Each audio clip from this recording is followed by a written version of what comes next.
Bolsheviklarning eng katta qo'rquvi ular nomlagan panturkizm, Turkiy xalqlar birligi va panislamizm, musulmonlar birligi edi.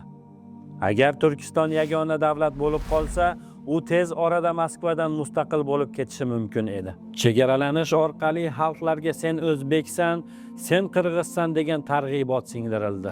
Bilasan nima uchun o'rtoq Lenin Turkistonni o'zbek deb atadilar? Yo'q. Chunki turkiy xalqlar bu ota yurti uchun qo'llariga qurol olib qon to'kmoqdalar. Agarda Turkiston bo'lmasa, yo'q qilsak, turkiy xalqlar qaysi ota yurti uchun jihad qiladilar? Va ularning umumiy turkistonlik kimligi ikkinchi planga tushirildi. Qarang, qanday iblisona reja. Ular faqat yerni emas, tilni ham bo'lishdi.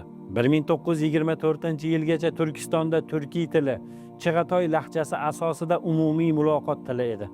Chegaralanishdan so'ng har bir respublika uchun alohida adabiy til standartlari ishlab chiqildi. Maqsad o'zbek qozoqni, qirg'iz turkmanni tushunmaydigan darajaga keltirish edi. Bu lingvistik bo'linish, ya'ni xalqlarni til asosida ajratilishligi millatlararo masofani yanada uzoqlashtirdi. Chegaralar chizilayotganda etnik tarkibga emas, balki Moskvaning siyosiy manfaatiga qaralgan. Natijada bir davlatning ichida ikkinchi davlatni kichik orolchalari paydo bo'lgan. Bugungi misol O'zbekistonning Qirg'iziston ichida joylashgan So'x va Shohimardon kabi eksklav hududlari yoki Qirg'izistonning O'zbekiston ichidagi Barak qishlog'i.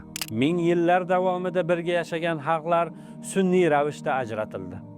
Ko'plab tojiklar O'zbekiston hududida, o'zbeklar esa Tojikiston, Qirg'iziston va Afg'oniston hududlarida qolib ketdi.